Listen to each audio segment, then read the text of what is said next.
Jimthecarguy here. Just want to go over a problem I have with this car. It's an older car. It's a 99 Nissan Maxima. It's a 3.0, and the customer complaint is that the check engine light is on and it runs really lousy. I have a suspicion what the problem is, but we're going to put the computer on it just to confirm or diagnose what we think it's going to be. So we're going to put the computer on it and see what's going on.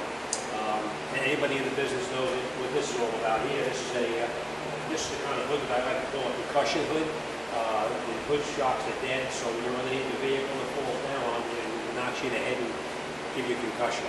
So anybody who's in the business knows exactly what I'm talking about. I've run into a couple of problems with these before, and we're going to see if this is the same problem. So let's get inside, scan this thing, and figure out what's going on with it. All right, just want to show you what's going on with it. We got a misfire in the engine. You can hear it running pretty lousy. And there's a stumble in the engine. So we're going to scan it and see what shows up with it.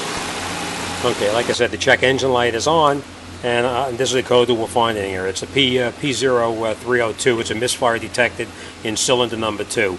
I've run into this problem before, and most of the time it's a bad coil. So let's go up in the front, and I'm going to show you what to do. And I've run into another problem with these cars here. It seems like whenever you change these coils on these Nissans, or the any of the Nissans, the older as well as up like maybe 2000, 2001, it seems like whenever I put an aftermarket coil on there, that a code comes back in here, and I can't recall what the code is now, but I'm hoping that we can get by with an aftermarket coil. So let's get a coil, and we'll give it a shot, and we'll see if this works. Let me go up front. I'm going to show you exactly how to repair it. All right, let me just shut this all off. Okay. All right, the coil on this particular vehicle is number 2 cylinder, is up in the front, right up underneath here. So we're going to remove this cover here. We're going to take these Torx out of here. Torx or Allens, I'm not sure which.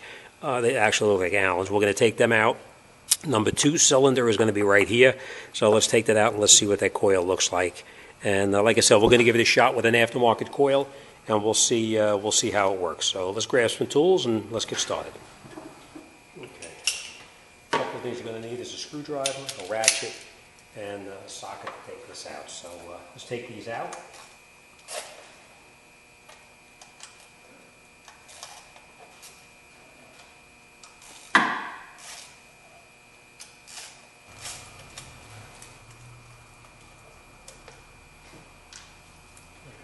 Take this out of the way like this. And number 2 cylinder is going to be this forward coil right here. And the way you take this coil off is that there are 8mm nuts on here that hold the coil down. Just crack them loose. And then you can take them totally out. Again, don't lose them. We're going to need to reuse these later.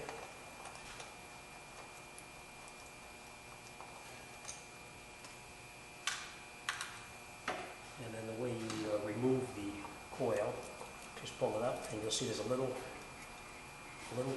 green tab here. You take this and you push this in with the screwdriver, and it's supposed to stay in as they get older. You know, sometimes they don't push it in and then pop it right off, and you pull the coil out, and we'll throw a new coil in there.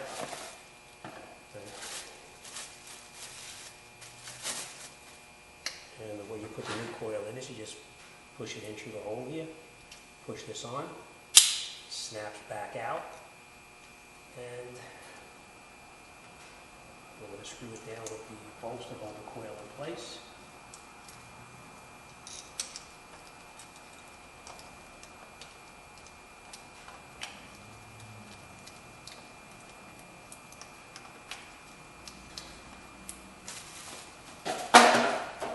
Tighten it down a little bit.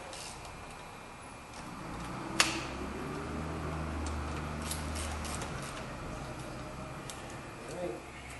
Now before we put it back together, we're going to go inside and we're going to start this up just to see what happens. And like I said, whenever I go with these aftermarket coils, it seems like for some reason it just comes up with a code inside the system, and it says that 1320 is primary ignition signal fault.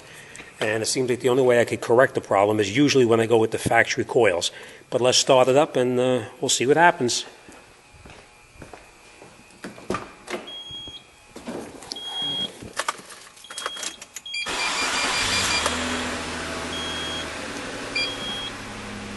Well, one good thing is our misfire is actually gone. But let's scan it and we'll see what shows up. If it's true to form, it's going to come up with that 1320. I hope it doesn't, but I've run into it before. So let's power up our scanner and we'll see what's going on. I've run into this problem before with other Nissans that I've changed the coils on. I was hoping this one here I can get away with it, but obviously I'm not going to. The misfire is now gone. Number 2 cylinder is now firing the way it's supposed to, but this is the code that comes back in, the 1320. It's a primary ignition signal fault. I was hoping that this call wouldn't do it, but unfortunately it is. So the only way I resolved it in the past was I had to get the original factory coil and put the coil in from the factory, and then it took care of it. So it means we're going to make a trip to the Nissan dealer and pick up a coil and throw it in there. And anybody who's run into this problem, I'm curious if you resolved it any other way except putting the factory coil on there. Because as you know, with this code in the system, it's not going to pass inspection because it's going to fail. So, all right, let me get the coil from the dealer and we'll wrap this job up. Come back once I get the coil in. Okay, I got the coil out, and we're waiting for the factory coil to get here. But I'd be interested in learning if anybody who's in the business has run into this problem before. Of course, the parts stores you talk to, they say no, they've never have. But it seems like every Nissan or Infiniti, I put an aftermarket coil in for some reason. And it runs beautiful, no problem as far as the way it runs, no misfires, no nothing, runs beautiful. But for some reason that code keeps coming back, that 1320 about the primary ignition system fault. Wondering if this has happened to anybody else, and if so, how you resolve the issue other than putting in the factory coil. Because as you know, the factory coil, I think it's over $100 a piece, our cost. So yeah, if anybody in the business has run into this before, let me know. I'd appreciate your feedback on it. Thank you.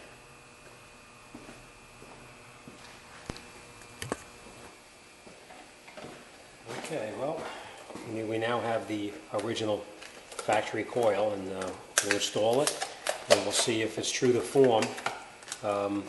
Everything should be okay. So unfortunately, you know, the Nissan stuff is kind of expensive, but seems to be the only thing that works on these guys. Okay, and the way you install it is just put your coil into your spark plug tube, put your plug on, push it until it snaps, and it's in place to where it belongs. Push it all the way down, and then you can reattach your 2 little 8mm screws to hold the coil to the valve cover. All right, you don't have to make them real tight, you just want to snug them down.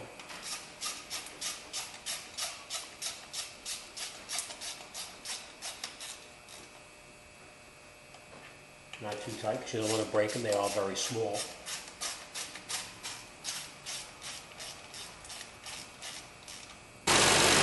That we previously took off, we're going to screw these 4 screws in here, and we'll be all set. Let's do that and we'll get this out the door.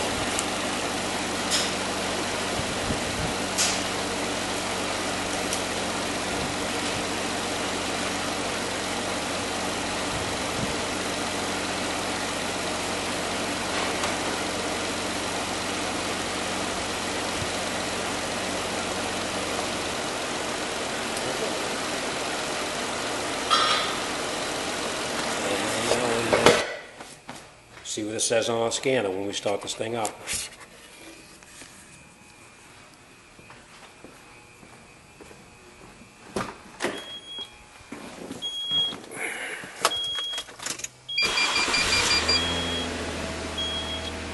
Well, the engine is running good, there's no misfires, it runs really nice.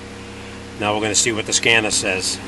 Okay, and sure enough, when I scan it, Comes up with no codes present, and now the code that P1320 is no longer there. For some reason, I have no idea why, but it seems like the only coils you can use on here is the original factory coils. From what I recall, it was something to do with the feedback from the coil to the computer that actually turns that circuit off, but I'm not 100% sure. All I know is a way to correct it.